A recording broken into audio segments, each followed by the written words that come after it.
Okay. तो कल हमने ये पढ़ा था कि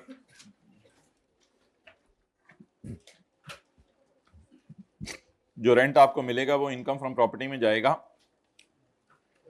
लैंड और बिल्डिंग को अगर आप किराए पे दे देंगे तो फिर ऐसी सूरत के अंदर जो पैसे आएंगे that will be your income from property. और forfeited deposit, this is also your income from property. Forfeited deposit भी आपकी इनकम फ्रॉम प्रॉपर्टी होगा। और इसके साथ जो है वो कोई भी रेंट आप रिसीव करेंगे अगेंस्ट किराए पे देना of land and building together with plant and machinery, ये पूरा का पूरा उठ के कहाँ चला जाएगा? इनकम फ्रॉम अदर सोर्स में। एंड पे खड़े नहीं, वेट करें लेट आने पे, वेट करें 5 मिनट, जितनी देर लेट आया करें उतनी देर पीछे खड़े रहा करें, फिर आगे आके बैठा करें। अभी 9:06 हुए हैं, 6 मिनट बाद आके बैठ जाए आराम से, कोई मसला ही नहीं। अच्छा, अगर आप घर को किराए पे दें और साथ कोई कनेक्टेड सर्विसेज भी किराए पे दें तो सर्विसेज का किराया तो चला जाएगा इनकम फ्रॉम अदर सोर्स में, और घर का किराया चला जाएगा इनकम फ्रॉम प्रॉपर्टी में। एक्चुअल किराया या फेयर मार्केट किराया, विच एवरेज है। भाई खड़े रहे, अभी 6 मिनट लेट आए, 6 मिनट खड़े रहे पीछे। ओके, तो मर्जी आप लोगों की, पता नहीं क्लास को डिस्टर्ब करते रहते हैं। अच्छा मोहतरम, अब ये बड़ी इंपॉर्टेंट डिस्कशन है जो हम सेक्शन 15A में स्टार्ट करने लगे हैं कि इनकम प्रॉपर्टी में कौन से खर्चे माइनस करने की इजाज़त है। इनकम प्रॉपर्टी में कौन से खर्चे माइनस करने की इजाज़त है, तो निकाल लें जी पेज नंबर 2। ये हाइब्रिड में खड़े ने, बैठने की जगह नहीं देनी हाइब्रिड में, प्लीज प्लीज। ये फीमेल हाइब्रिड प्लीज खड़े ने, इनको समझ नहीं आ रही, कोई समझा दे मेरी बात। खड़े ने, पीछे जाके थोड़ा नजर नहीं आएगा ना सबको। नोट्स ले लें, नोट्स। अच्छा जी, नोट्स इनको दे दें निकाल के प्रॉपर्टी के। Following deductions shall be allowed under the head income from property. जी खड़े ने, पीछे खड़े ने, लेट आने पे खड़े ने, नोट्स निकाल लें। अच्छा, अभी सबसे पहले जो हमने बात की थी वो ये की थी इनकम प्रॉपर्टी में कल, कि इनकम फ्रॉम प्रॉपर्टी में खर्चे माइनस करने की इजाजत है। इनकम फ्रॉम प्रॉपर्टी में, अगर कल आप लोग टाइम पे आएंगे तो बैठ जाएं, इनकम फ्रॉम प्रॉपर्टी में खर्चे माइनस करने की इजाजत है। कुछ शराइत पूरी हो जाएं तो वो खर्चे माइनस करने की इजाजत है। वो इधर आगे आए, लास्ट रो में नहीं बैठना, जिस रो में 5 स्टूडेंट्स बैठी हैं वहां के बैठे, गिनने जल्दी से। अब ये देखें आप लोगों की वजह से कितनी क्लास डिस्टर्ब हो रही है। अच्छा, तो इनकम फ्रॉम प्रॉपर्टी में खर्चे माइनस करने की इजाजत है। ये बैग जरा हुक्स पे लटकाएं, नीचे देखें हुक्स हैं भाई, जरा सारे मुझे चेक करवाओ हुक्स, ठीक है, हर जगह लगी हो। हाँ, बैठे, जाए।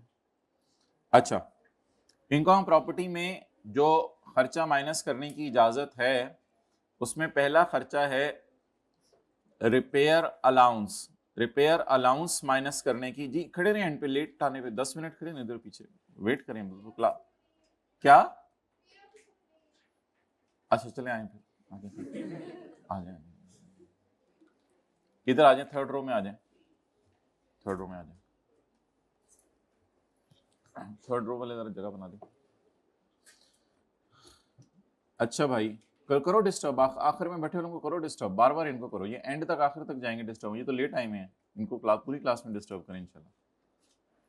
अभी अभी अभी आपको भी कोई आके डिस्टर्ब करेगा कि उधर हो जाओ, क्योंकि दीवार से होकर लोगों ने नहीं बैठना शुरू करना होता। नहीं क्यों? बैठ जाओ भाई, दीवार से देख लो, दीवार के साथ बैठ के देखो सीए होता है। और हो कोई आप जरा स्कूल में सीए कर रहे हो दीवार के साथ बैठ के? कोई ऐसा, आप तो रोजाना में देख रहा हूँ दीवार के साथ बैठ रहे हो, ये क्या मसला है लोगों को? इधर हो जाओ। अच्छा भाई, रिपेयर एक्सपेंडिचर एक्चुअल माइनस करने की इजाजत नहीं है, उसकी जगह हमने कहा था कि आपको एक रिपेयर अलाउंस माइनस करने की इजाजत होगी। जजाकल्ला भाई, आप हो रहे हो साइड पे, अल्लाह आपको जजाय खैर दे। मिसाल के तौर पे रेंट है घर का 100 रुपया, तो अब चाहे आपने 2 रुपए की रिपेयर कराई चाहे 6 रुपए की रिपेयर कराई, रिपेयर अलाउंस माइनस करने की इजाजत होगी। एंड रिपेयर अलाउंस कैसे माइनस करेंगे? 100 का 20%, 100 का 20% क्या आ गया? 20। तो रिपेयर माइनस करने की इजाजत है या रिपेयर अलाउंस माइनस करने की इजाजत है? Following deduction will be allowed under that income from property. अगर आपने रिपेयर कराई है बिल्डिंग की तो आपको एक अलाउंस माइनस करने की इजाजत है equal to 1/5 of rent chargeable to tax. बस आखिरी 20 मिनट में याद करा दीजिएगा। मैंने कल वाली जो है वो जो आपको होमवर्क दिया था वो डिस्कस करना है, उसमें डिस्कशन करनी चाहिए ना, काफ़ी सारी अजीब अजीब चीज़ें थी। तो 1/5 ऑफ रेंट अलाउंस आपको माइनस करने की इजाज़त है। Following deductions will be allowed under income property in respect of repair to building and in allowance equal to 1/5 of rent chargeable to tax. अच्छा, अब ये नीचे वाले डब्बे पढ़ने की जरूरत नहीं है, ये जब मैं पढ़ाऊंगा डब्बों के अंदर तब ये पढ़ा दूंगा। ओके, अब ये पता नहीं क्यों लेट आ रहे हैं, चाय लेके आ रहे हैं तो इधर सीए के लाले पड़े हुए हैं, उनको चाय के लाले पड़े हुए हैं। Point number B, insurance premium. साथ वाली पे बैठ जाओ ना, साथ वाली रो पे बैठ जाओ भाई, जल्दी टाइम ना ज़ाया किया करो, सारे देख रहे होते हैं, व्हाइट बोर्ड का आप लोगों ने रोका होता है। इंश्योरेंस प्रीमियम पेड, कई दफ़ा ऐसा होता है कि आपकी बिल्डिंग होती है भाई, अगर इस तरह सबको हटाना होता है तो फिर पहले आया करें ना, टाइम पे आया करें, ये तो आप 3 लोगों को आप डिस्टर्ब कर रहे हैं बैठे हुए। इंश्योरेंस प्रीमियम, इंश्योरेंस प्रीमियम ये होता है कि आपकी बिल्डिंग है, आपने उसकी इंश्योरेंस करवा ली है और ये आपकी बिल्डिंग है जिसको आपने किराए पे दिया हुआ है, तो मालिक मकान जो ओनर है उसने कहा कि मैं बिल्डिंग की क्या करवाता हूँ, बोले इंश्योरेंस करवाता हूँ। तो बिल्डिंग की जो इंश्योरेंस का प्रीमियम होगा वो आप बैंक को या इंश्योरेंस कंपनी को दे रहे होंगे, ये भी आपका खर्चा होगा। तो ओनर कौन कौन से खर्चे करता है, अब ये मत देखो ना वो कैसे बैठ रहा है, आप मेरी तरफ देखो, हद होती है हाइब्रिड में फर्स्ट रो बॉयज मुंचे वाले भाई, अब वो कोई बैठ रहा है, वो आ रहे तो वैसे देख रहे हैं, एनीथिंग भाई, ये क्लासें लेना कहीं सिखाया है 7th 8th में किसी ने, क्लास कैसे लेनी होती है? नहीं, अच्छा इसीलिए ठीक है। Insurance premium in the year to insure the building. अब बता दें मालिक के मकान को कौन कौन से खर्चे करने पड़े हैं, जल्दी बताएं, मालिक के मकान को कौन कौन से खर्चे करने पड़े हैं? अगर आप घर किराए पे देंगे घर की रिपेयर भी करानी पड़ेगी, घर किराए पे देंगे उसकी, अच्छा, एक होता है इनकम टैक्स और एक होता है इनकम टैक्स के अलावा कोई और टैक्स। मिसाल के तौर पर लोकल टैक्सेस, लोकल चार्जेस, ये जो चार्ज का लफ्ज़ है ना, चार्ज का, इसका मतलब टैक्स, सेस का मतलब भी टैक्स है। लोकल टैक्सेस, लोकल टैक्सेस की एक मिसाल है प्रॉपर्टी टैक्स, एक मिसाल क्या है? प्रॉपर्टी टैक्स, जो कल हमने माइनस किया था। लोकल टैक्सेस लोकल गवर्नमेंट को दिए जाते हैं या फेडरल गवर्नमेंट को दिए जाते हैं? Local government. Local taxes local government को दिए जाते हैं या फेडरल गवर्नमेंट को दिए जाते हैं? लोकल गवर्नमेंट को दिए जाते हैं। लोकल गवर्नमेंट आपके इलाके की गवर्नमेंट होती है, फेडरल गवर्नमेंट तो मेन जो गवर्नमेंट है हमारी। तो जी भाई लेट क्यों आए आप दोनों? वो कह रहे तू बता, हॉस्टल में पानी खत्म हो गया था। तो कोई नहीं, हमने तो नहीं काम मुंह धो के आया करें, it is not a necessary, इधर माशाल्लाह पानी है। अच्छा आज बैठे बैठे बैठे बैठे, वेट टिश्यू रख लें थोड़े से, आप लोग बैकअप रखा करें जो जो मसले हैं उसके। तो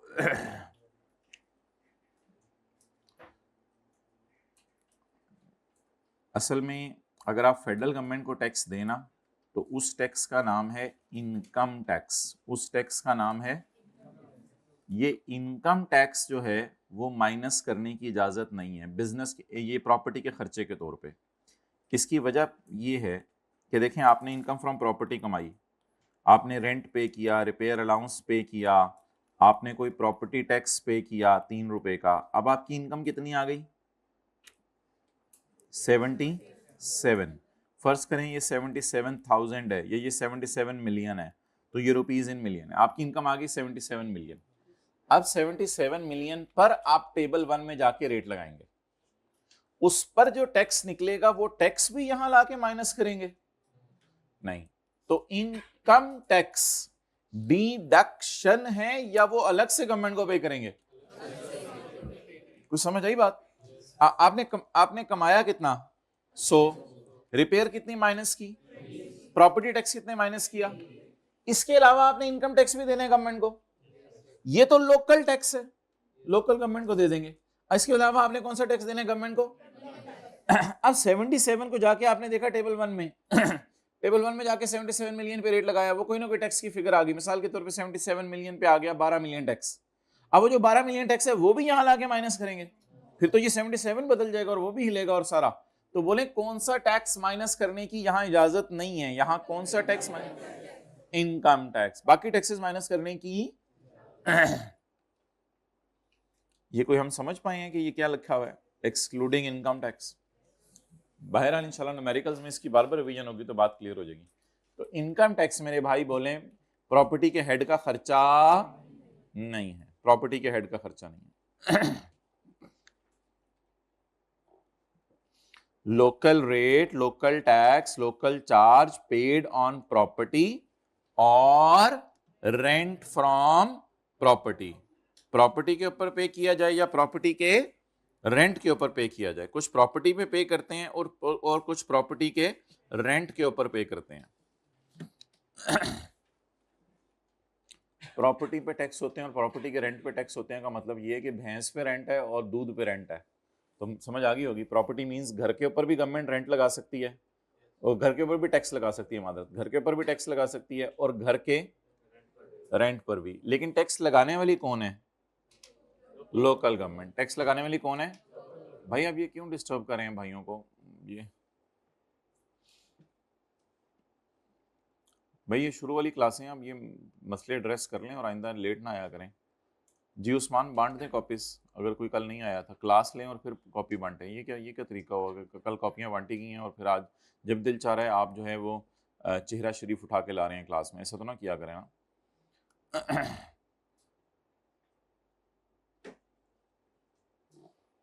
ओके अच्छा, ये पॉइंट डी जो है ना, ये ज़रा तसल्ली से समझने वाला है। फोर्थ रो में आ जाए। फोर्थ रो में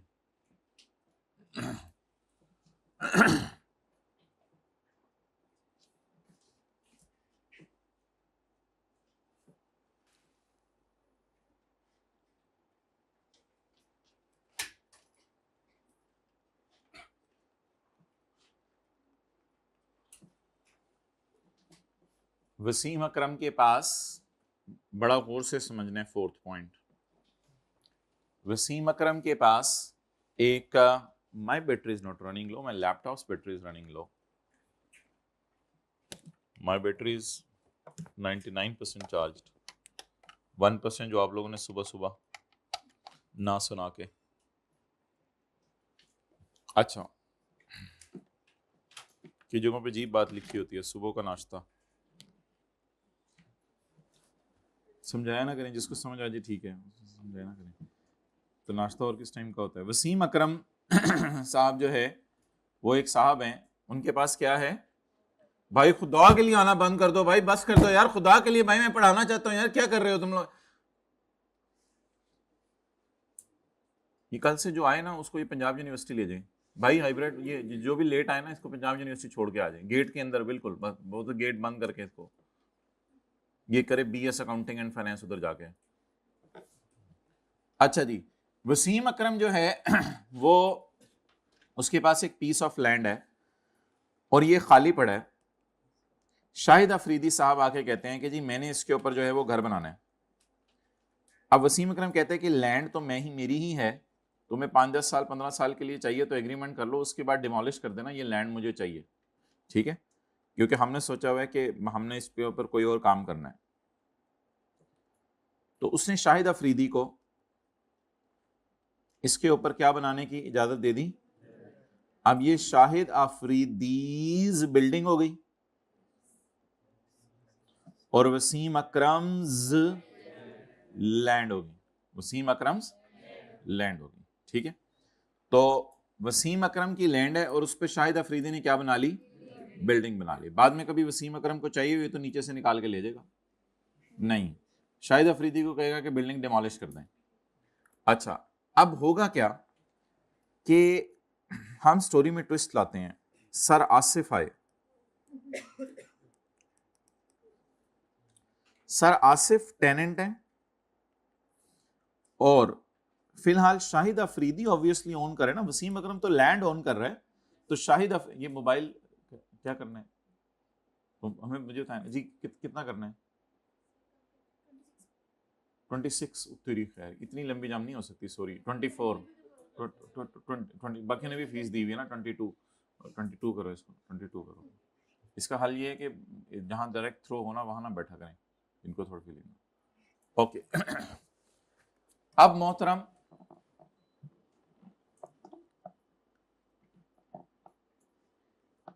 इनकम फ्रॉम प्रॉपर्टी कमा रहा है शाहिद अफरीदी। वसीम अकरम क्या कमा रहा है ये मैं अदर सोर्स के चैप्टर में बात करूंगा। वसीम अकरम ने, बात जरा और से सुने, वसीम अकरम ने किसको किराए पे दिया हुआ है? लेकिन उसने सिर्फ लैंड किराए पे दी हुई, किसको? और शाहिद अफरीदी ने घर बना के किसको किराए पे दे दिया? अब जाहिर बात है सर आसिफ घर और लैंड दोनों यूज कर रहे हैं। अब इस वक्त हमारी डिस्कशन सिर्फ किसके लिए है? नहीं, सर आसिफ के लिए नहीं, सर आसिफ तो किराया दे रहे हैं, शाहिद अफरीदी के लिए। इस वक्त हमारी डिस्कशन किसके लिए? शाहिद अफरीदी। शाहिद अफरीदी जब अपनी इनकम फ्रॉम प्रॉपर्टी निकालेगा तो इसमें रेंट कहां से रिसीव करेगा? From sir Asif. ये इसकी इनकम हो जाएगी और इसमें से इसको खर्चे माइनस करने की इजाजत है। बहुत सारे खर्चे, 2 3 4 5 खर्चे, और एक खर्चा माइनस करने की इजाजत है रेंट पे टू। बस ये समझाना था। यानी शाहिद अफरीदी ग्राउंड का क्या पे कर रहे हैं? रेंट पे कर रहे हैं। तो example is very simple. Wasim Akram ने अपनी लैंड पर शाहिद अफरीदी को घर बनाने की इजाजत दे दी। शाहिद अफरीदी ने कहा मैं आपको लैंड का किराया दे दूंगा। लैंड का किराया कितना होगा? 60-70 हज़ार रुपया होगा मिसाल के तौर पे हर महीने का। उसके बाद शाहिद अफरीदी ने बड़ा जबरदस्त जो है वो स्टेट ऑफ आर्ट किस्म का कोई घर बनाया इसके ऊपर। अब शाहिद अफरीदी सर आसिफ से 2 लाख रुपया किराया ले रहा है घर का। अब शाहिद अफरीदी के पास 2 लाख किराया आ रहा है। इस 2 लाख के किराए को कमाने के लिए इसको 60-70 हज़ार रुपया लैंड का किराया देना पड़ रहा है। अब वसीम अकरम के लिए ये कौन सी इनकम है? ये हम पढ़ेंगे, ये अदर सोर्स इनकम है किसी वजह से, क्योंकि वो पढ़ेंगे हम अदर सोर्स के चैप्टर में। वैसे तो मैंने आपको बताया था लैंड को किराए पे देना इनकम प्रॉपर्टी होती है, लेकिन ये एक एक्सेप्शन है, इसको हम पढ़ेंगे। छोड़े पर वसीम अकरम के लिए क्या करना है। शाहिद अफरीदी के लिए ये इनकम बोले कौन सी इनकम बनेगी? एक दफा मुझे जो है वो पढ़ लेने दे, फिर आप लोग नोट कीजिएगा। वसीम अकरम के पास क्या है? Piece of land. जहां शाहिद अफरीदी ने क्या बना लिया? घर बना लिया। आखिर सेकंड क्लास रूम में बातें होगी बात सेकंड क्लास रूम में कर ली। अब मैं पढ़ लें। शाहिद विल पे वसीम, थोड़ी कर लिया करें बातें, कोई नहीं है। शाहिद विल पे वसीम लेकिन मुझे भी कहने का हक है। Shahid will pay Wasim a ground rent of 30,000। तो 30,000 मैंने इधर ग्राउंड रेंट कर दिया। मैंने मिसाल देते हुए कुछ और बोला था, 70 और 2 lakh. Later Shahid rented out the house to, oh sir Asif 70,000 किराया दे रहे हैं। Under the income property Shahid can ground rent from his rental income from. अब आ कितना रहा है? और पे कितना कर रहे हैं? 30,000। चलें जी, पहले इस तरह नोट कर लें, फिर इस तरह नोट कर लें।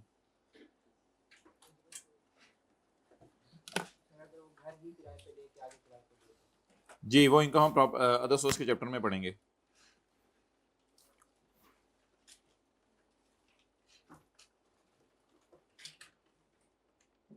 भाई कल वाला भी जरा मुझे भेजो जो कल पढ़ानी है, उससे अगले दिन। और पहले जरा बुक पता करो वही दोनों सही है या नहीं है। दोनों काम 10 मिनट में करो। हाइब्रिड बॉयज में जाके नोट्स दे दें। ये भाई आके यकसुई से बैठ गए हैं, ना सामने इन्होंने रजिस्टर खोला है, ना इन्होंने जो है वो अपनी बॉल पेन निकाली है, बस देख रहे हैं। और अब इन्होंने लेफ्ट हैंड से बैग की जिप खोली है और जिप खोल के इस वक्त बैग में हाथ डाल चुके हैं। ये किसी भी वक्त बैग से जो है वो रजिस्टर निकल सकता है। इस रजिस्टर यार साथ वाले जरा चेक करके बताओ ये टैक्स का रजिस्टर है या क्यूएम वाला रखा हुआ इन्होंने अभी तक? देखो ना, मैं खोल लो, मैंने इजाजत दे दी है ना, उसका रजिस्टर है, खोलो जरा। नहीं साथ वाला शर्मा रहा है, ठीक है। बॉल पेन निकालो भाई, खोलो खोलो खोलो खोलो खोलो खोलो रजिस्टर खोलो खोलो खोलो, देखो देखो भरा हुआ है या खाली है? खाली है, चलो माशाल्लाह, रजिस्टर तो ले आए भाई। भाई बॉल पेन निकाल, अच्छा कैलकुलेटर निकालो भाई। ये हाइब्रिड में अस्तगफिरुल्लाह इतनी भी लेट कोई आ सकता है, इसके लिए तो बहुत लेवल चाहिए। ये मेरे आप जैसे लोगों का काम नहीं है, तो वो लेवल चाहिए इतने लेट आने के लिए।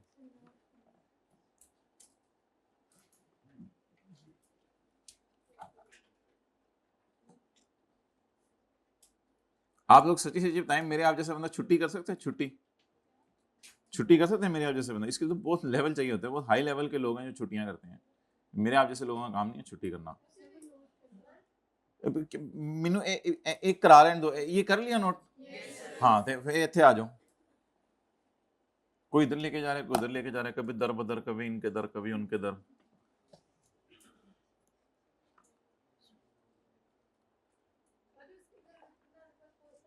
क्या बोलें दोबारा? नहीं कह रही नहीं, वो खुद बताएं।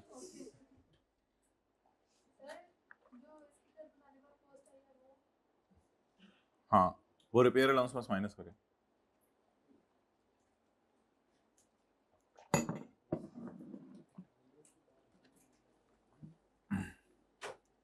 हाइब्रिड में फर्स्ट रो में बातें भी होगी, जरा फ्रेश हो जाता है बंदा। आप लोग टाइम निकाल के बोल लिया करें, मैं मना नहीं कर रहा, लेकिन मेरा भी राइट है।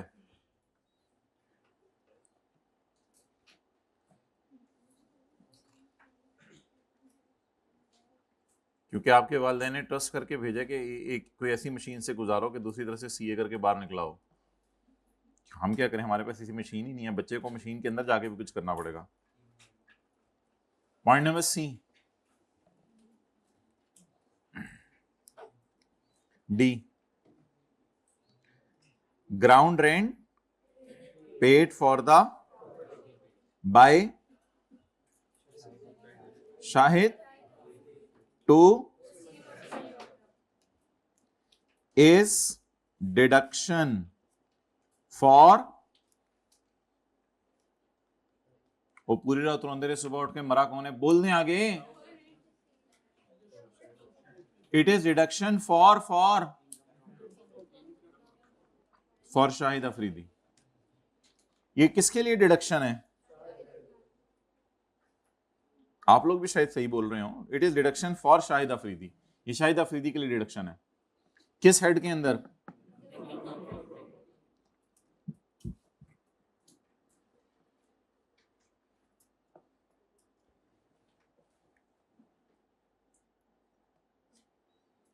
ओके,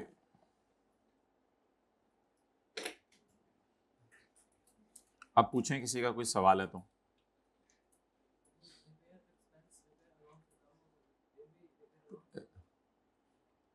रिपेयर चाहे आपने 8 रुपए की कराई हो चाहे 22 रुपए की कराई हो, उसकी जगह क्या माइनस करने की इजाजत है? सिर्फ 20 रुपए।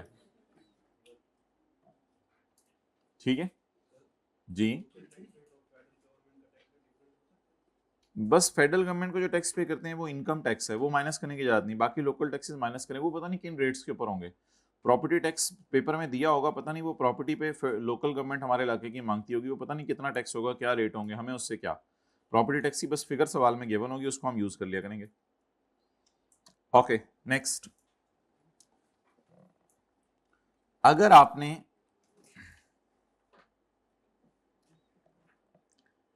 लोन लिया है, पैसे बोरो किए हैं घर बनाने के लिए, खरीदने के लिए, उसको रेनोवेट या एक्सटेंड बढ़ाने के लिए, या दोबारा तामीर करने के लिए, उसके ऊपर आपने जो इंटरेस्ट पे किया है वो माइनस करने की इजाजत है। मिसाल के तौर पे इसी में समझ लें, शाहिद अफरीदी ने ये घर बनाने के लिए बैंक से लोन लिया, तो लोन पर जो बैंक को इंटरेस्ट पे कर रहे हैं वो इंटरेस्ट भी माइनस करने की इजाजत है। Interest to bank by Shahid Afridi. Shahid Afridi जो बैंक को इंटरेस्ट पे कर रहे हैं वो इंटरेस्ट भी खर्चे के तौर पे माइनस करने की।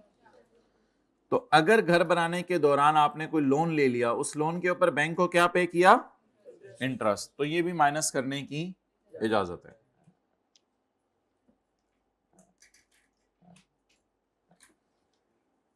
ये प्रॉफिट से मुराद यहां इंटरेस्ट है।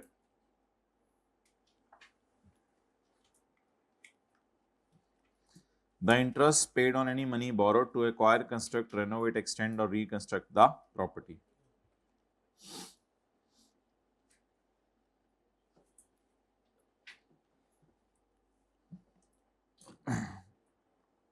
अगर आपने प्रॉपर्टी खरीदी है या तामीर की है या रेनोवेट या एक्सटेंड की है या रिकंस्ट्रक्ट की है विद द पैसा contributed by house building finance corporation,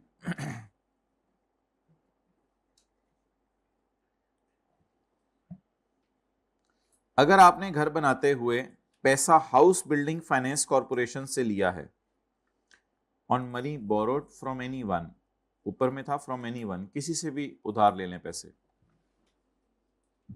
uncle से, आंटी से, चाचू से, नानू से, नानी से, किसी से भी पैसे उधार ले लें, तो पॉइंट ई था। और पॉइंट एफ में आपने किससे लोन लिए?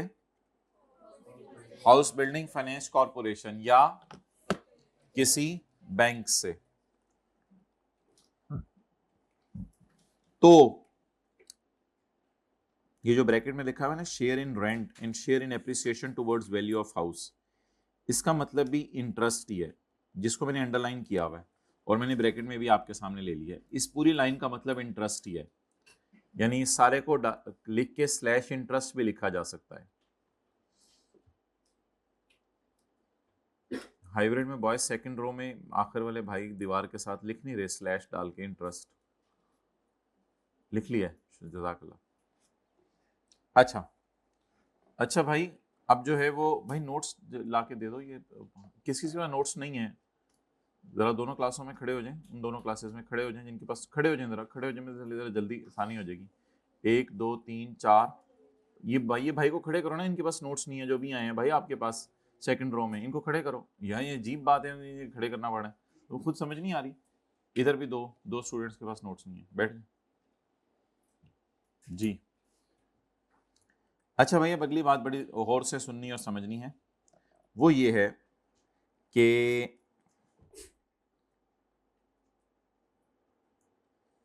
दो लफ्ज लिखे हुए हैं, असल में मैंने क्या इसका मतलब इंटरेस्ट है, वो कह रहे हैं इसका मतलब है शेयर इन रेंट, या इसका मतलब है शेयर इन, यार पढ़ के बता दिया करें आप लोग, बहुत ही कंजूस।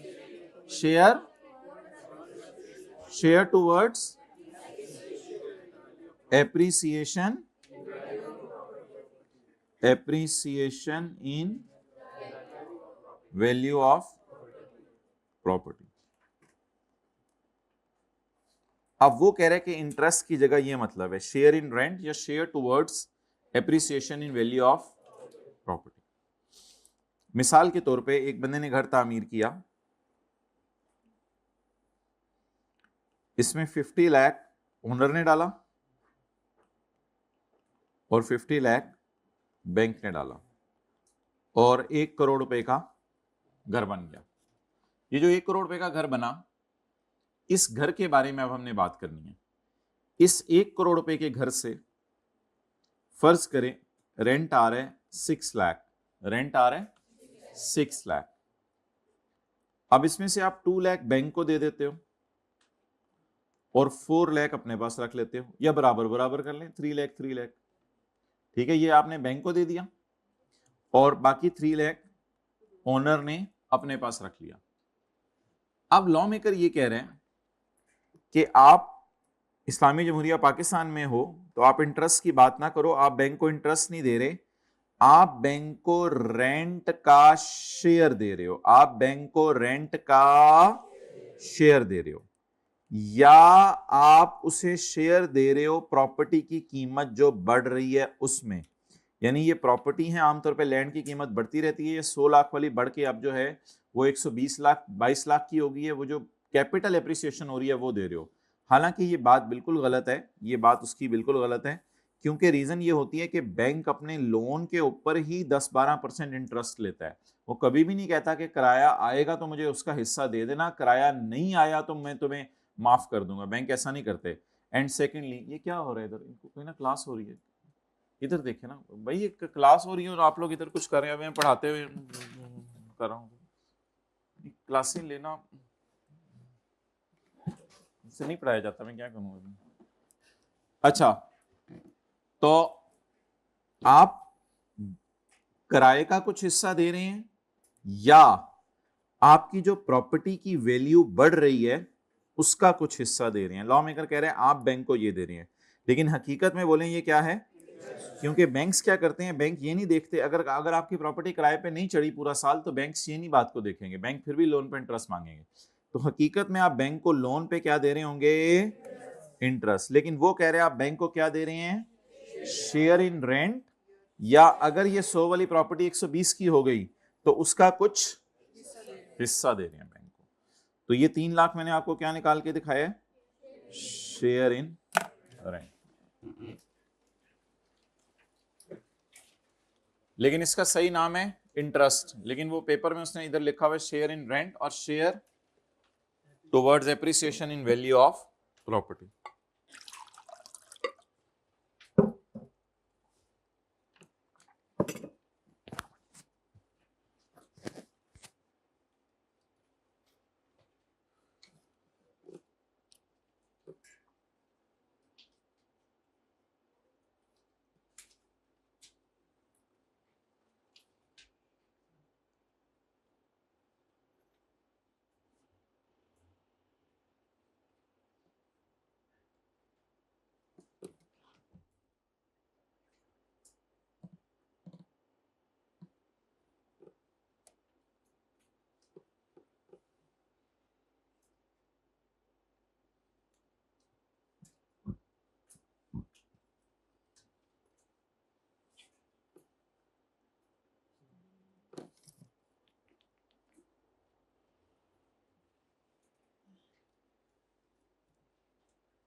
चलें जी,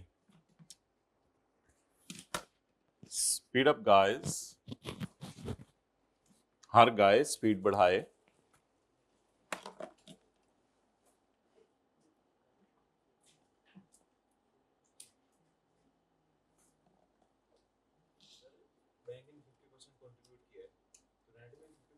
नहीं, वो होता ही नहीं है, बता रहा हूँ, बैंक इस तरह करते ही नहीं। बैंक बस 50 लाख पे 12-13% इंटरेस्ट ले लेते हैं हमेशा हर साल। वो तो लॉ मेकर ऐसे समझाना चाह रहा है।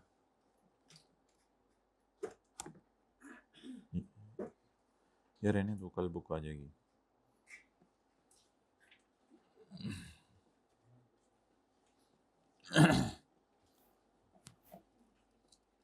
ये भाई ये इसी को सुना पे करते हैं दोबारा, जब गर्मी में। ये वाला नहीं चल रहा ना, ये वाला चलाएं, ये क्यों नहीं चल रहा?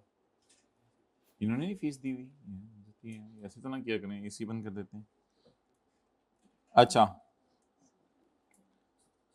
अच्छा, ये फिक्र है ना, दोनों दोबारा पढ़ें, ई और F. Any interest paid on, अच्छा ये ना फिक्रा घर में इस तरह याद किया करें, यानी कि any interest paid on what, on any money borrowed. Money borrowed किस लिए? तो इसका मतलब है ऑन से पहले अलग फिक्र है, ऑन के बाद अलग फिक्र है, टू के बाद अलग फिक्र है। Any interest paid on what, on any money borrowed, किस लिए? आगे पर्पस बता दिया। एक्सटेंड क्या क्या, द प्रॉपर्टी। इस तरह आप याद किया करें। Next, if the property is acquired, constructed, renovated, extended और रिकंस्ट्रक्टेड। यहां तक एक फिक्रा हो गया। ये रिकंस्ट्रक्ट किससे की है?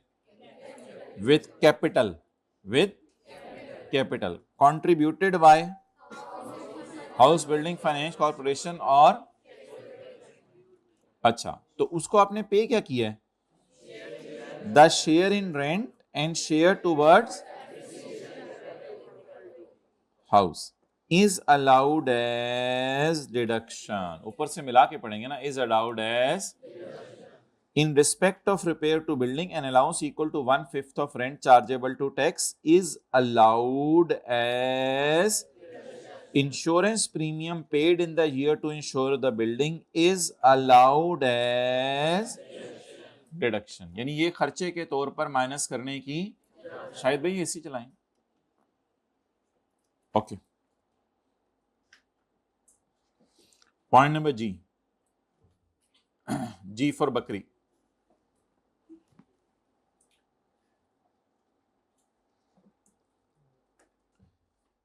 अगर प्रॉपर्टी आपने मोर्टगेज करवाई है तो द इंटरेस्ट पेड, वही है इंटरेस्ट, प्रॉफिट तो उसने इंटरेस्ट की जगह लिखा हुआ है, द इंटरेस्ट पेड। मोर्टगेज ये होती है ना कि आपने, लिख लें, मोर्टगेज का मतलब तो पता है आपको, लिख लें, आपने बैंक से लोन लेके प्रॉपर्टी के डॉक्यूमेंट्स सिक्योरिटी के तौर पे रखवा दिए।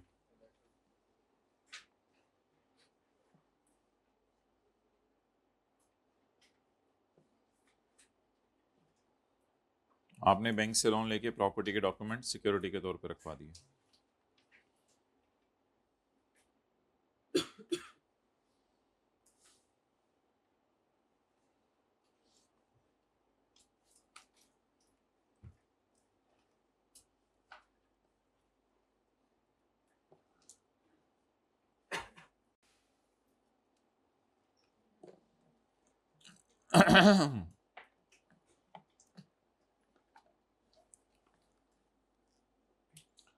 अच्छा जी, अगली चीज है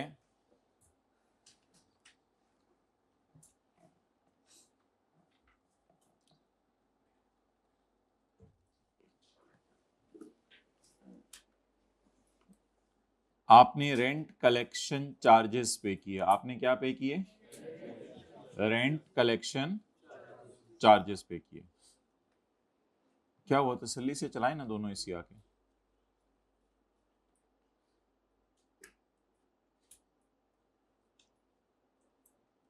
पॉज कर दें।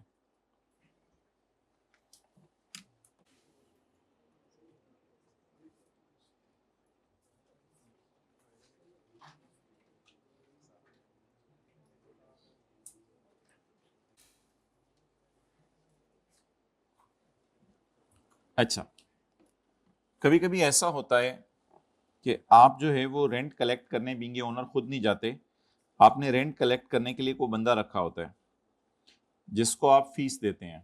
और ऐसा अक्सर होता है जहाँ पे आपने कोई पूरा प्लाजा किराए पे दिया हो। तो अगर आपने कोई पूरा प्लाजा किराए पे दिया हुआ है, जैसे कल भी हमने एक डायग्राम देखी थी, तो पूरा प्लाजा किराए पे दिया हुआ है जिसमें हर फ्लोर पे दुकानें हैं, तो ओनर तो नहीं हर दुकान के ऊपर जाके किराया कलेक्ट करेगा। तो अगर 100 दुकानें हैं प्लाजे में, तो ओनर ने कोई बंदा रखे होंगे, स्टाफ रखे होंगे। उस स्टाफ का नाम होता है एडमिन स्टाफ।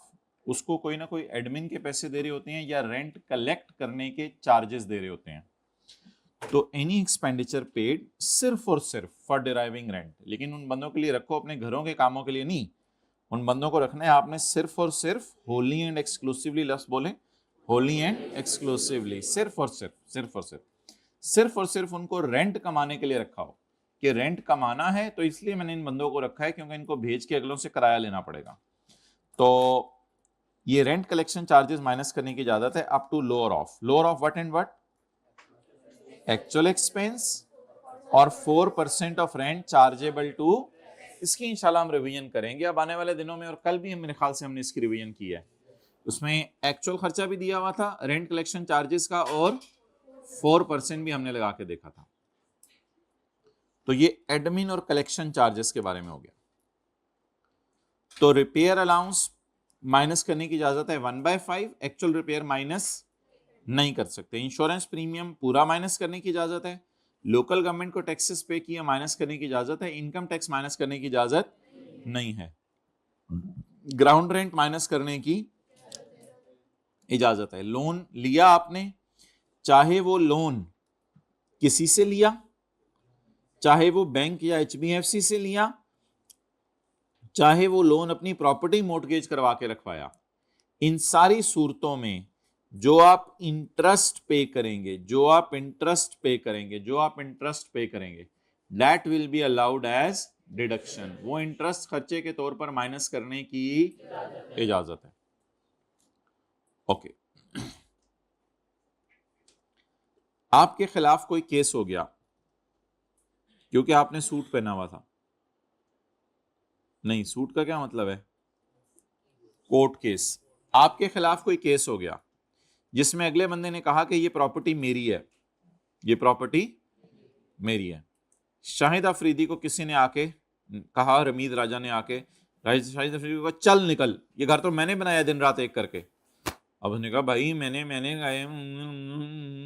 ऐसे तो ना मेरे साथ, इसकी ईंटों पे मेरे फुटप्रिंट्स अभी तक मौजूद हैं, तुम जरा देखो पेंट उतार के देखो, मैंने दिन रात एक करके ये घर बनवाया, ऐसे ना करो मेरे साथ। अब फिर शाहिद अफरीदी को लॉयर, इधर ऊपर देखे ना, क्लास इधर ऊपर हो रही है, ऐसे ही मैं पढ़ा रहा हूँ कंसंट्रेशन से।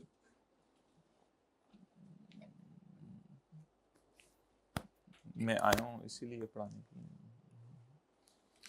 तो ये खर्चा भी माइनस करने की इजाजत है। लीगल चार्जेस पेड, किसी लॉयर वगैरह को फीस आपने दी, legal charges paid to defend the title of property और any suit connected with the property in court, या कोई भी केस चल रहा हो प्रॉपर्टी का कोर्ट में, तो टाइटल ऑफ प्रॉपर्टी पे भी मसला हो सकता है, या कोई भी केस चल रहा हो connected with the property in court, वो माइनस करने की इजाजत है।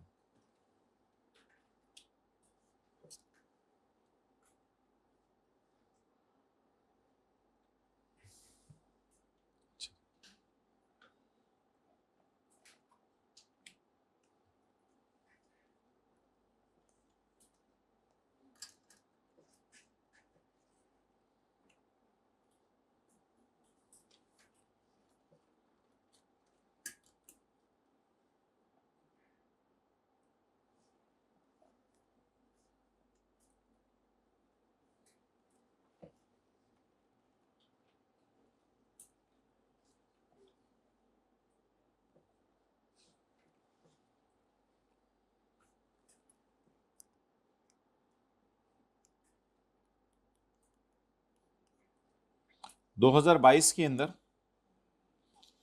आपने घर किराए पे दिया, तो 1 लाख महीने का किराया था, साल का किराया 12 लाख। ये आपकी रेंटल इनकम में चला गया। 3 महीने का किराया इसमें से रिसीवेबल है। तो कितने महीने का किराया रिसीव, अभी मैं इधर समझा रहा हूँ, लिख क्या लिख रहे हैं अभी तो देखिए, तो समझ लिया ना। 2022 में आपने घर किराए पे दिया, 12 महीने का किराया कितने, 12 लाख रुपए, और इस 12 लाख में से 9 लाख आपको मिल गया है और 3 महीने का रिसीवेबल है। लेकिन कल हमने कहा था इनकम में कितना डालना है, 12 लाख। बिल्कुल रिलैक्स होकर क्लास नहीं लेनी, थोड़ा सा टेंटिव भी रहना है। अच्छा नेक्स्ट, अब अगले साल क्या हुआ, 2023 में, 2023 में ये बैड डेट हो गया, वो 3 लाख जो मिलना था क्या हो गया।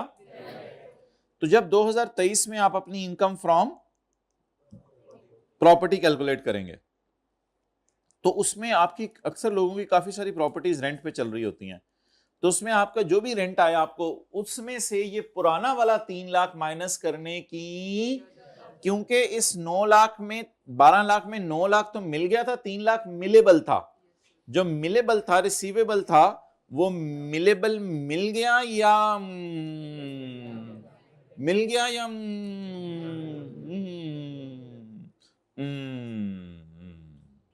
तो ये खर्चे के तौर पर माइनस करने की इजाजत है। वही वाला 3 लाख खर्चे के तौर पे अगले साल माइनस करने की इजाजत है। ठीक है, साइड पे होकर नोट कर लें, ये बैड डेट माइनस करने की इजाजत है।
डन, चलें।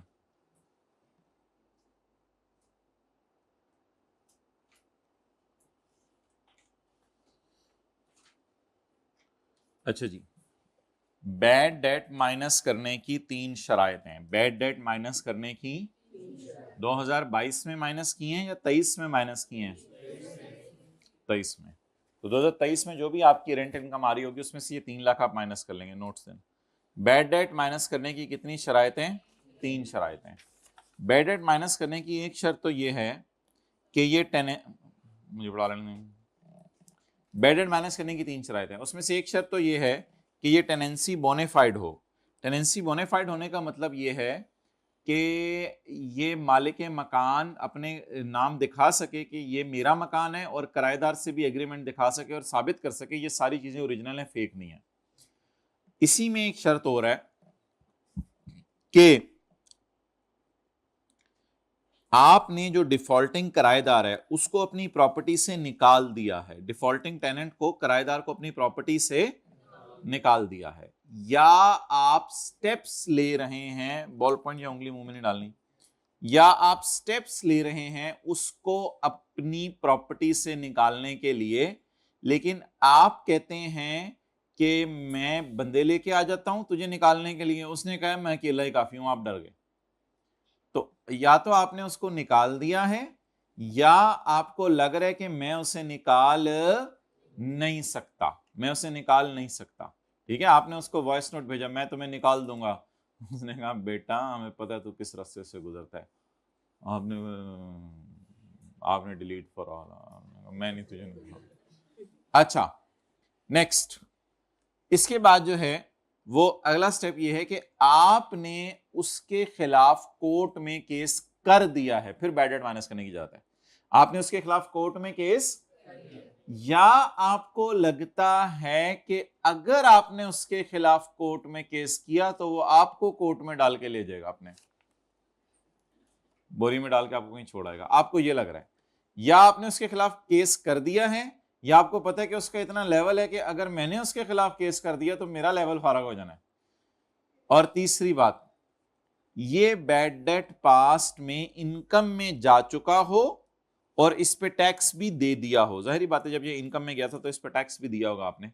तो ये तीन शराइत हैं। कौन हाथ खड़ा करके बता देगा? कौन हाथ खड़ा करके बता देगा? जी हाथ जी बताएं। वो उन सेकंड लास्ट रो में भाई ने हाथ खड़ा किया जी। हाइब्रिड में बता दें, इंग्लिश में कोई बता दे हाथ खड़ा करके। इंग्लिश में बताना है, इंग्लिश में बताना है जी। हाइब्रिड में प्लीज प्लीज, कौन हाइब्रिड में बताएगा इंग्लिश में ये तीनों शराइत? तीनों क्लासों में किसी ने नहीं हाथ खड़ा किया जी। फर्स्ट रो में माइक दे दें,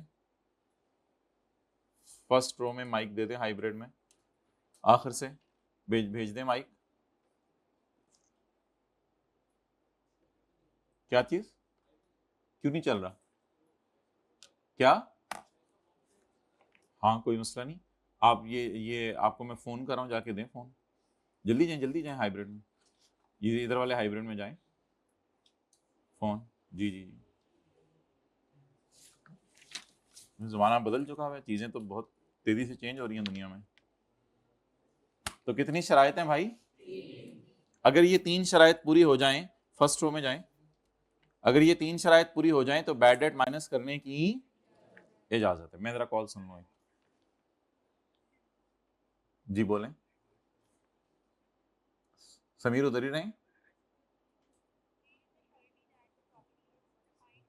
there is surety that property is bona fide. आगे बोलें। वो डॉक्यूमेंट्स ठीक है, वो आगे चलें, अगली बात।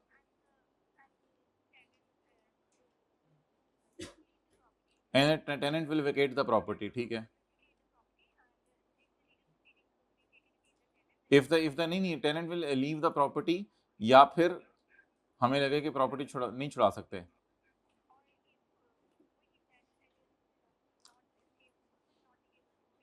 और वी थिंक डेट कि हम उससे प्रॉपर्टी नहीं छुड़ा सकते, ठीक है। अगली बात अंग्रेजी में।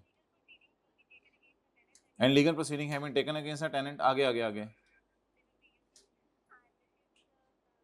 और we consider that it is useless, ठीक है। ये तीसरी बात। In the previous year the income is the rent received is included in income, ठीक है भाई। 200 रुपये देके इनको आ जाए। समीर 200 रुपया इनाम दे दें इनको। ओके मैं जरा बात कर रहा था, अब आ जाए वापस आप लोग। मादरत भाई, क्लास में कॉलेज कंडीशन जी। मैं भी सारा पढ़ाता हूँ इंशाल्लाह। वो इंतजार करें तो छोड़ेंगे नहीं इंशाल्लाह आप लोगों तो समझ। पढ़ें जी पढ़ें।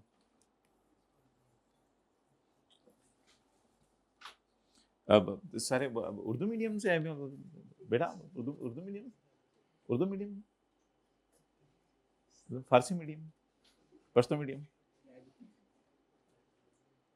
यानी अंग्रेजी बोलनी नहीं आती। अच्छा,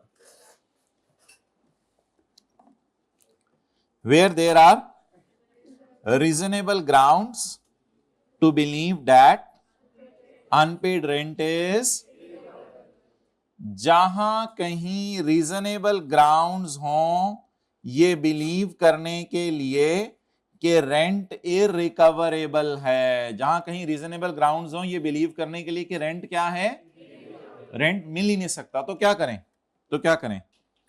एन अलाउंस से मुराद इधर अमाउंट लिखें। An amount equal to unpaid rent. क्या होता है बोले? अनपेड रेंट क्या होता है? Bad debt. अनपेड रेंट को क्या कहते हैं अंग्रेजी में? Bad debt. अच्छा जी, आपको बैड डेट माइनस करने की इजाजत है। Where there are reasonable grounds to believe that unpaid rent is irrecoverable, an amount equal to unpaid rent if अगर tenancy was बोनाफाइड। ये आप साबित करें कि ओरिजिनल लिख लें, यानी कि टेनेंसी किराए का एग्रीमेंट सब ओरिजिनल है, सब कुछ जो है वो कोई फेक चीज नहीं है। अगली बात तो बड़ी आसान है। द किराएदार हैज विकेटेड द प्रॉपर्टी, किराएदार ने प्रॉपर्टी विकेट कर दी है, और steps have been taken, steps today, और कोशिश is done to compel the tenant, to compel the tenant to vacate the, कोशिश की है, हम इसको उधर से खींच रहे थे 3-4 बंदे के, तो घर छोड़ के चला जाओ, उसकी बीवी उधर से खींच रही थी किराएदार की, तो वो अकेली ही माशाल्लाह काफी थी आंटी, हमने इधर से खूब जोर लगाया 3 बंदों ने, उधर एक उधर से खींचा, तो ने कहा भाईजान मेरा हाथ टूट जाएगा, छाड़ दो यार तुम्हारी मेहरबानी। तो बस फिर वो आंटी का ऐसा टेरर था कि हमने कहा मेहरबानी। Or steps have been taken to compel the tenant to vacate the property, and the defaulting tenant is not in occupation of any other property of the person। ये बात मैंने आपको नहीं बताई थी। और अगली शर्त ये है कि आपकी कोई और प्रॉपर्टी भी उसने किराए पर ना ली हो, ये अगली शर्त है। दूसरा भाई, owner has initiated the legal proceeding, या आपने कोर्ट में केस उसके खिलाफ कर दिए, और ही बिलीव डेट, या आपका ख्याल है कि अगर मैं उसके खिलाफ कोर्ट केस करूंगा तो फिर उसको पता है कि मैं और मेरे बच्चे किस रास्ते से गुजरते हैं, तो sorry. And unpaid rent, unpaid rent किसे कहते हैं? Bad debt. And bad debt has previously been included under the head income from, और बैड डेट प्रीवियसली कहां जा चुका है? बोले इनकम फ्रॉम। इस साल बैड है ना, पिछले साल तो इनकम में जा चुका है, और इनकम में जाने के साथ साथ उस पे हम क्या पे कर चुके हैं? टैक्स भी पे कर चुके हैं। अब एक दफा जरा पढ़ लें इनको।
अगर डिफॉल्टिंग टेनेंट के पास आपकी कोई और प्रॉपर्टी भी है तो फिर आपको बैड डेट माइनस करने की इजाजत नहीं है, बस फिर आप ये 3 लाख माइनस नहीं कर सकते, फिर तो नुकसान है। आप देखिए खर्चा माइनस करने से होता क्या, आपके प्रॉफिट कम हो जाते हैं और आपको टैक्स कम देना पड़ता है। पढ़ें जी। Where there are reasonable grounds to believe that bad debt is, unpaid rent की जगह मैं बैड डेट का लफ्ज पढ़ा हूं वैसे, बैड डेट इज, तो an amount equal to bad debt will be allowed, will be allowed, ऊपर से मिला के पढ़ेंगे ना, विल बी अलाउड। अगर नंबर 1 टेनेंसी वॉज, और किराएदार ने आपके घर को छोड़ दिया, या फिर कोशिश कर रहे हैं आप घर छुड़वाने की लेकिन वो घर नहीं छोड़ा, और वो आपकी किसी और प्रॉपर्टी को भी किसी और प्रॉपर्टी को भी ऑक्यूपाई नहीं कर रहा, और आपने उसके खिलाफ कोर्ट में केस, या आपको लग रहा है कि कोर्ट में केस करना किसी काम का नहीं है, या आपको लग रहा है कि बैड डेट, और सॉरी तीसरी शर्त यह है कि आप बैड डेट को पास में कहां लेके जा चुके हैं, और उसके ऊपर क्या पे कर चुके हैं? टैक्स पे कर चुके हैं।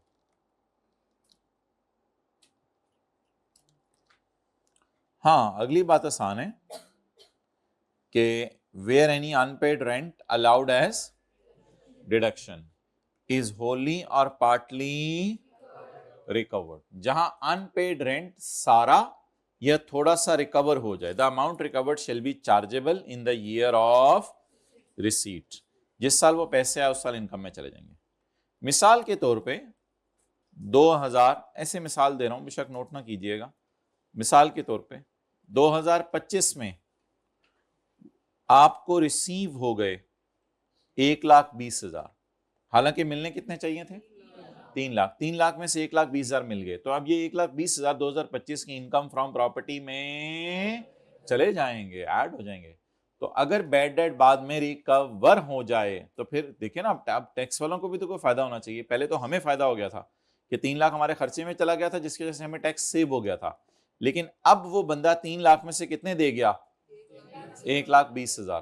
तो फिर ये 1,20,000 आपकी इनकम में ऐड हो जाएंगे। अब इसी एग्जाम्पल के नीचे इस पे टैक्स देना पड़ेगा।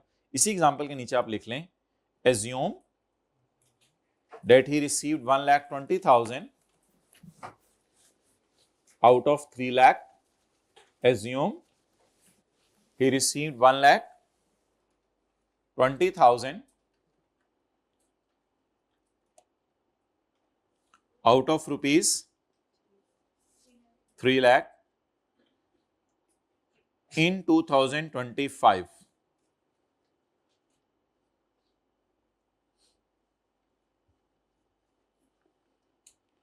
Now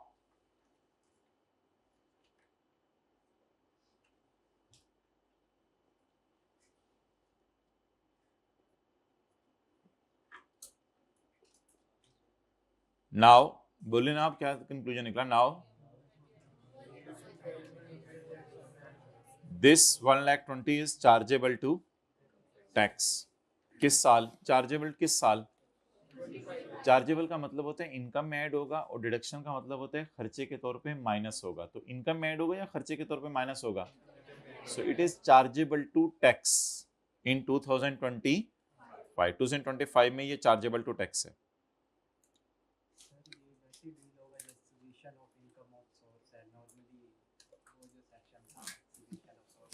हाँ, उसको भी समझ सकते हैं।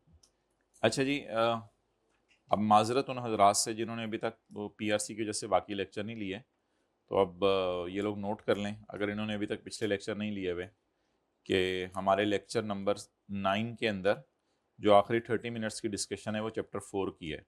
तो ये अपने रजिस्टर पे नोट कर लें ताकि इनको याद रहें कि जब ये वो पहले 7-8 लेक्चर आप लोग ले लें तो उसके बाद आप लेक्चर 9 के भी आखिरी आधा घंटा रिवाइज करने के लिए लें, क्योंकि अभी शायद आपको समझ नहीं आएगी।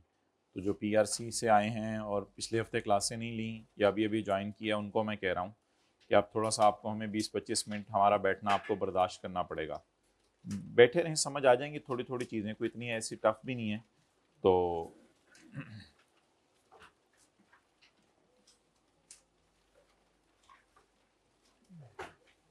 क्वेश्चन नंबर 30 से शुरू करें जी, होमवर्क डिस्कशन।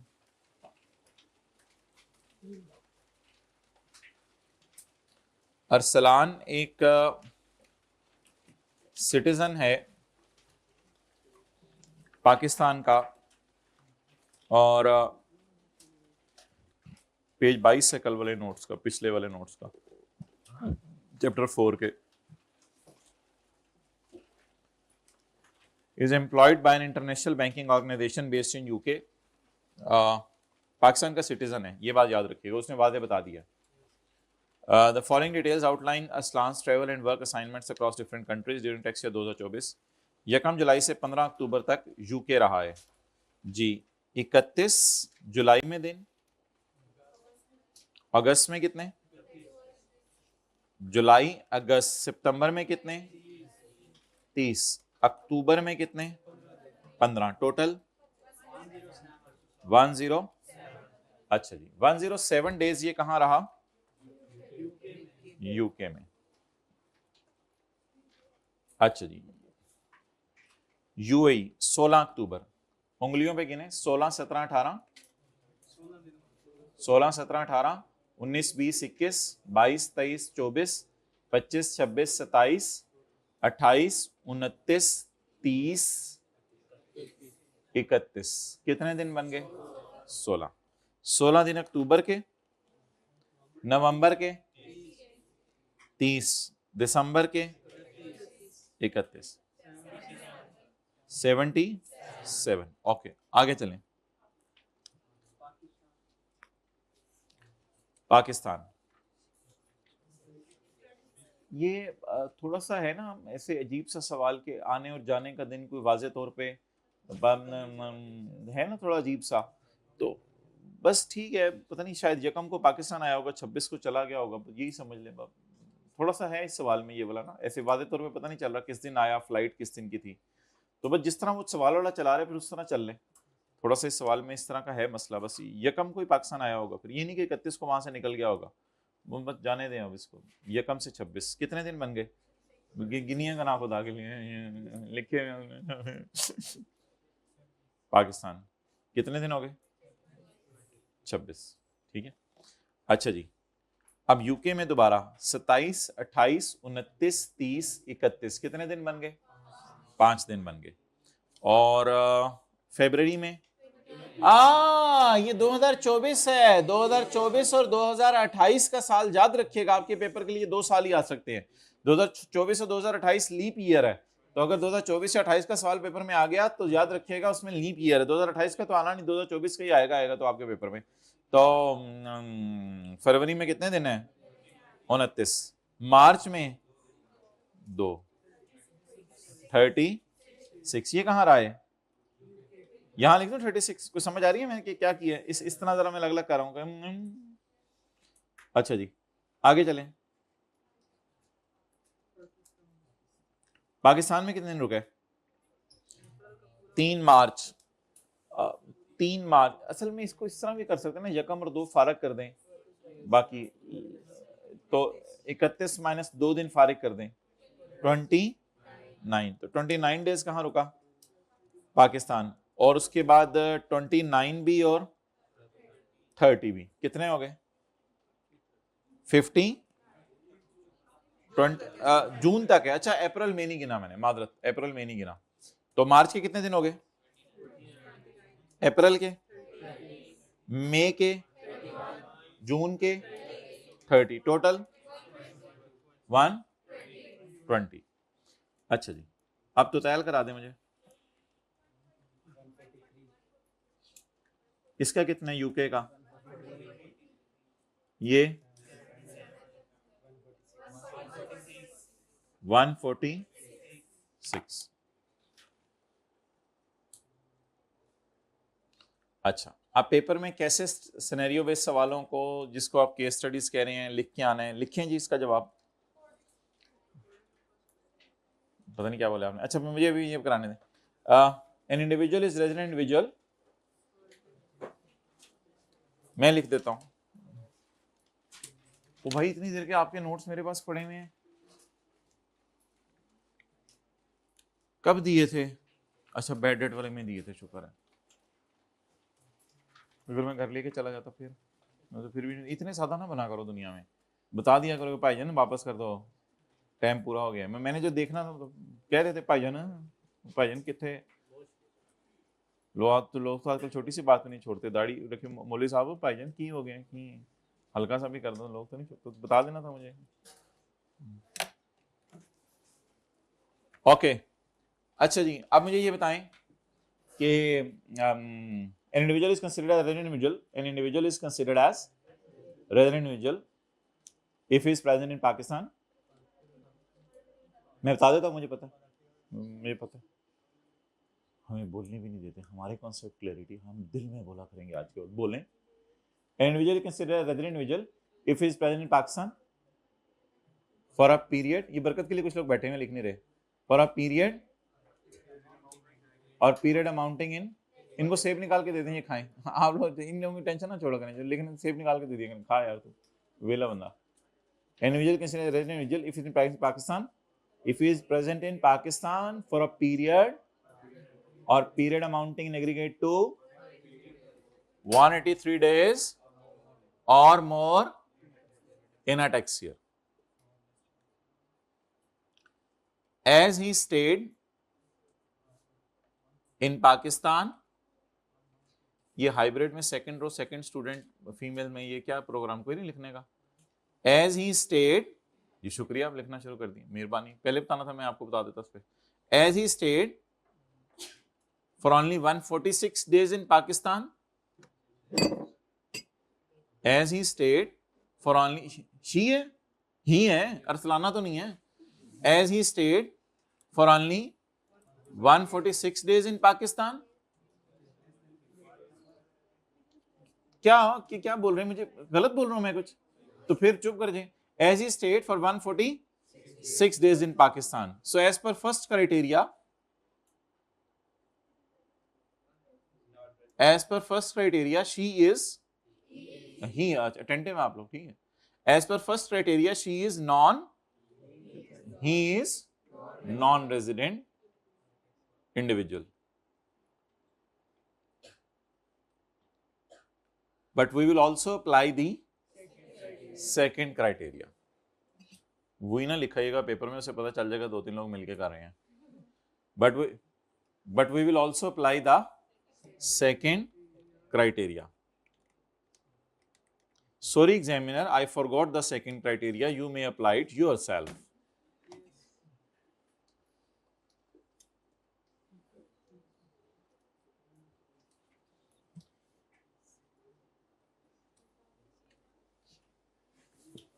He is, लगाएं सेकंड क्राइटेरिया, मैं लगवा रहा हूं आपको। He is citizen of Pakistan. अब आप ये लिखेंगे एंड ही इज नॉट, इधर देख लें, and he is not present in any other country for more than, he is citizen of Pakistan and he is not present, he is citizen of Pakistan and he is not present in any other country for more than 182 days.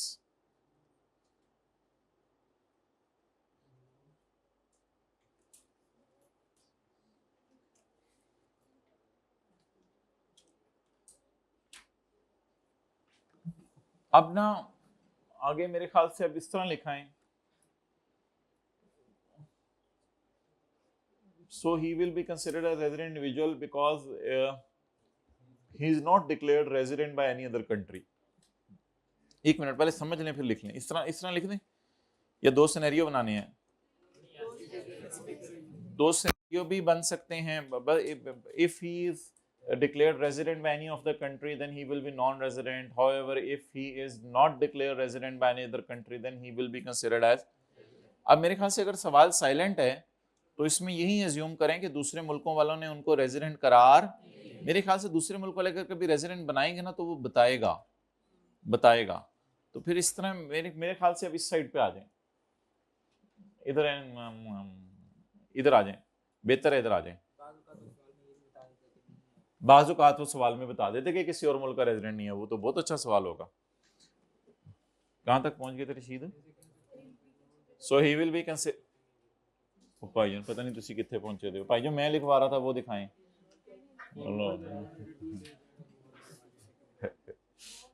He is citizen of Pakistan and he is not present in any other country for more than 182 days. So he will be considered as resident individual. Conclude कर दें आप बस। So he will be So he will be considered as resident individual because, अब लिख दें, because he is not declared as resident in, he is not declared as resident in UK or UAE.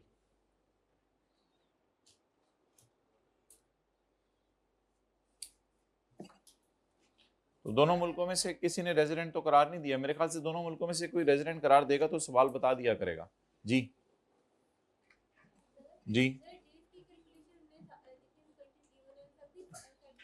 हाँ सबका कर लिया करें, तो 182 days वाली बात भी तो गिननी होती है ना।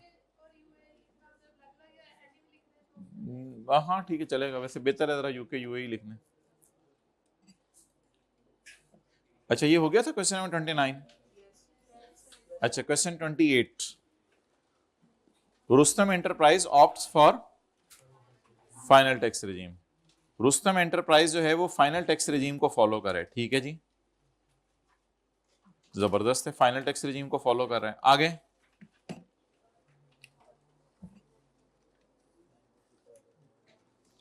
Under the income tax ordinance list down the rules that apply to income subject to. वैसे ना ये एक्सपोर्ट सेल मैंने आपको थोड़ा सा बताया था कि फाइनल टैक्स रेजिम है, लेकिन ये उसको आपके लेवल पे पूछना नहीं चाहिए था क्योंकि आपका लेवल ही, क्योंकि एक्सपोर्ट सेल हमारे सिलेबस में नहीं है ना, लेकिन उसने जो मेन सवाल है वो अलग से लिख के पूछ लिया है, rules that apply to income subject to final tax. Final tax वाली इनकम को कौन से रूल्स लगते हैं? तो फाइनल टैक्स वाली इनकम को कौन से रूल्स लगते हैं? ये my dear my bro my Bablu my Bhalu my Tinku my Shinku, ये आप लोगों को हमने रूल्स पढ़ाए थे, और ये रूल अल्लाह आपके साथ वाले का भला करे, ये थे सेक्शन 8 में के ये देखें ना, इसमें लिखा हुआ है कि rules applicable to income under final tax regime, ये पेज 17 पर सेक्शन 8। जिन्होंने लेट क्लास में ज्वाइन किया वो तो बुक खोली होगी, उनके पेज नंबर भी कुछ और होंगे। ये ठीक है जी, चलें। और कौन सा सवाल होमवर्क में था? 26 तो वही है ना, 26 तो वही है, 27 अभी नहीं कर सकते वो किसी वजह से। 24 तो छोड़े ना, 23 कर लेते हैं। 24 तो हो गया था ना, 23 करें जी। नहीं, मुझे करा लेने दें। पढ़ें जी सवाल एक दफा।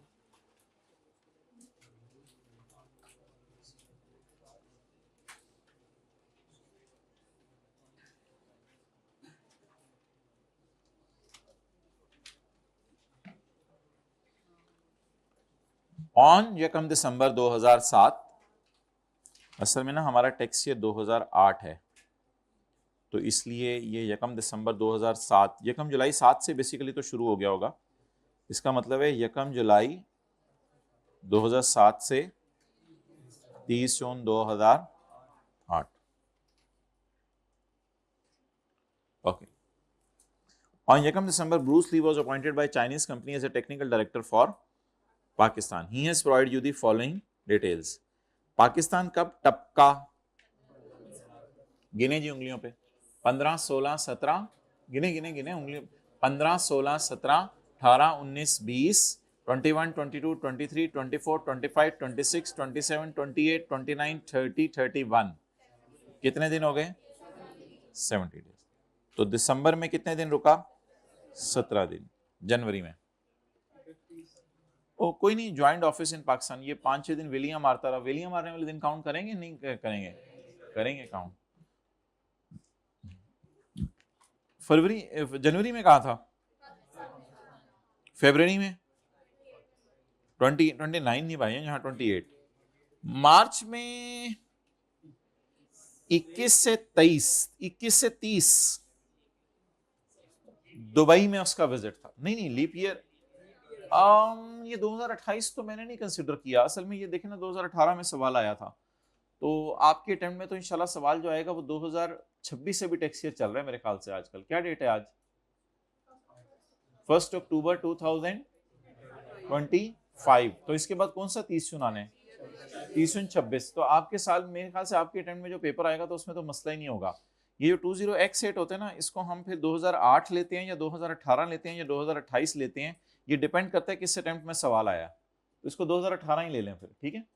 ये x तो ओपन है ना, इसको 2008 भी कह सकते हैं, इसको 2018 भी कह सकते हैं, इसको 2028 भी कह सकते हैं। तो इस वजह से मैं लीप ईयर नहीं ले रहा इसको। ओके, थोड़ा सा क्लियर हो गया। अगर आप 2028 के हिसाब से लेंगे तो नोट दे दीजिएगा कि I am assuming it at 2028। लेकिन फिर लीप ईयर जब डालेगा ना वो वाजे तौर पे साल लिख के देगा, फिर वो इस तरह नहीं करेगा, एक्स से नहीं खेलेगा, फिर वो 2028 का लफ्ज लिखेगा, वरना हमें कैसे इल्हाम होगा ये कौन सा है। वैसे मैंने कहा कि इसको आप ये लेके चलें, जो अटेम्प्ट आई है उसी के मुताबिक चलें। लेकिन आपके अटेम्प्ट में ये मसला नहीं होगा, क्योंकि आपके अटेम्प्ट में लिखा होगा 2026, तो 26 में तो ये मसला ही नहीं होगा इंशाल्लाह। 20x6 भी लिखा होगा तो आप उसे 2006 या 2016 एज्यूम नहीं करेंगे, आप उसे 2026 एज्यूम करेंगे। 2026 में कोई टेंशन ही नहीं, तो 2028 वालों को टेंशन होगी कि फरवरी में 29 दिन है। बहरहाल आपको और बड़ी टेंशन है। अच्छा, फरवरी में 28 दिन हो गए। मार्च में कभी सर बैठे आप, हम आपको बताते हैं कि हम जिंदगी में किस किस अजीब बोंगे बोंगे स्टेटस लगाए होते हैं, जिंदगी और क्या क्या दिखाएगी, और पागलों सोशल मीडिया से जान चुरा लें। मार्च में 31 दिन नहीं है माय डियर। अच्छा, अब आप मसला ये है कि 21 और 30 को डालना है पाकिस्तान में या नहीं डालना, इस पे आप राय दे दें। ये थोड़ा सा एक कंफ्यूजिंग सा है, विजिट इन दुबई लफ्ज लिखा हुआ है, विजिट इन दुबई, यानी ऐसा लफ्ज लिखा होता ना डिपार्टेड या अराइवल। अराइवल से तो लग रहा है कि 15 को पाकिस्तान आ गया तो 15 का दिन काउंट करेंगे। जो लोग लेट ज्वाइन किया, हमने उनको कहा हुआ था आने और जाने का दिन पाकिस्तान में काउंट करना है। जिस दिन पाकिस्तान आए वो दिन भी पाकिस्तान में काउंट करना है, जिस दिन पाकिस्तान से गए वो दिन भी पाकिस्तान में काउंट करना है, आने और जाने का दिन पूरा काउंट करना है। लेकिन एक थोड़ा सा कंफ्यूजिंग सा है, विजिट लिखा हुआ है। विजिट का मतलब होता है चक्कर लगाया उसने दुबई। अब आपके ऑफिशियल नॉन ऑफिशियल से कोई फर्क नहीं पड़ता है। मैं मेरी ये बहस हो रही है कि 21 को पाकिस्तान में गिनूं या दुबई में गिनूं। अब आप हजरात राय दे दें 21 को पाकिस्तान में गिनूं या ना गिनूं, बस ये बता दें। अगर बहुत ज्यादा कंफ्यूजन हुई ना तो पेपर में नोट डाल दीजिएगा, पेपर में कोई अंग्रेजी में नोट डालाइएगा, ठीक है, कि the day 21 March is not counted in Pakistan, इस तरह का कोई नोट डालाइएगा। मुझे ये बेहतर लग रहा है कि उसने डिपार्टेड टू दुबई ऑन 21 लिखा होता ना, फिर आप 21 को पाकिस्तान में गिनते। क्यों? क्योंकि 21 को दुबई गया, यानी 21 की फ्लाइट 21 को फिर पाकिस्तान में था, वहां से दुबई गया। अभी मुझे यही लग रहा है कि विजिट से मुराद है उधर ही था, तो शायद 20 की रात को चला गया होगा। बेहतर यही लग रहा है कि 21 को पाकिस्तान में ना गिने, क्योंकि वो थीम सवाल की कुछ इस तरह की चल रही है कि वो चाह रहे कि विजिट दुबई है, पहुंचा नहीं, दुबई है। और अगर आपको दूसरा दिल चाहे तो नोट डालेगा। ये एक अजीब सा सवाल आया था 2018 में, ऐसा सवाल वैसे बाद में कभी नहीं आया, विजिट अजीब सा लफ्ज़ है। तो कितने लोगों को थोड़ी सी ये कन्फ्यूजन आई थी घर में कि 21 को गिनना नहीं गिनना, मैं यही मसला था इस सवाल में, और तो कोई मसला नहीं था। अब अगर मैं 21 को नहीं गिन लें तो नोट डाल दें, मैं कह रहा हूँ ज्यादा बेहतर ये कि ना गिने। अब 20 दिन पाकिस्तान में रहा, ठीक है, और 21, 22, 23, 24, 25, 26, 27, 28, 29, 30 को फारग कर दें और 31वां दिन भी पाकिस्तान में काउंट कर लें, तो 20 जमा 1 कितने बने? मार्च में 21। अगेन साउथ कोरिया वाला भी वही मसला है, फिर साउथ कोरिया में भी वही लफ्ज लिखा हुआ है अजीब सा, विजिट या डिपार्टेड, विजिट। तो विजिट से फिर ये समझ लें कि 12 से 21 साउथ कोरिया ही है, तो 11 तक कहां था? पाकिस्तान। अब 11 दिन अलग रख लें, 22 से उंगलियों पर गिन लें, 22, 23, 24, 25, 26, 27, 28। अच्छा, कोई बच्चा ये ना कहे कि आप 12 नहीं गिन रहे तो इस तरफ से 21 गिन लें, या 21 गिन रहे हैं तो उधर से 12, 21 ना गिने तो 12 गिन लें, इस तरह ना कहें। बस विजिट से मुराद उधर ही था, 22 को शायद आया। 22, 23, 24, 25, 26, 27, 28, 29, 30, 9 दिन ये हो गए। 11 जमा 9, 20 दिन बन गए। अच्छा, जून का तो पूरा काउंट करेंगे ना, क्योंकि जून में नॉर्दर्न में रह गया, तो जून का तो पूरा काउंट करेंगे ना, बिकॉज जून में नॉर्दर्न एरियाज में रहे ये या साउदर्न एरियाज में रहे, इससे कोई फर्क नहीं पड़ता। मई में, जून में, हाँ जी 178। अच्छा, इसके मुझे बताएं,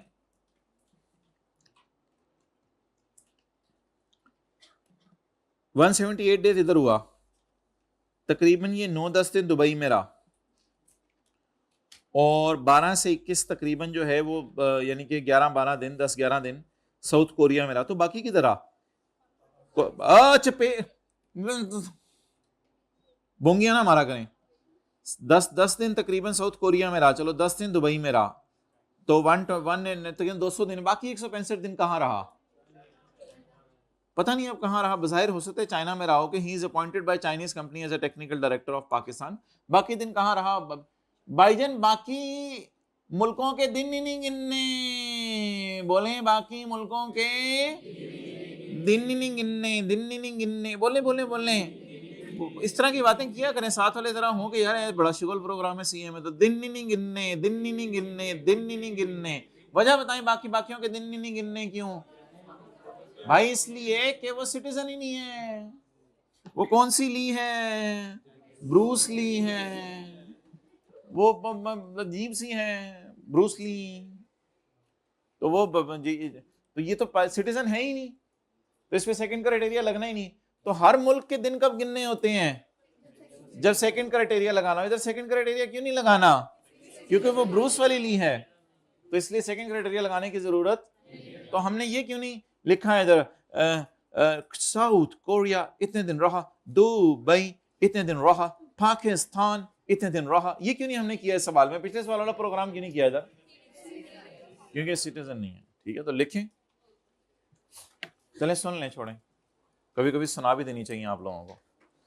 तो an individual will be considered as a resident individual if he is present in Pakistan for a period amounting in aggregate to 183 days or more in a tax year. So he will be considered as a non-resident individual in Pakistan because he only stayed for 170. Further, second criteria will not be applied in this case because Bruce Lee is Bruce. No, Bruce Lee is not a citizen of Pakistan because his mother Jessica got married with Moose Lee in China and Allah gave them Bruce Lee. May Allah give Bruce Lee the Deuce Lee.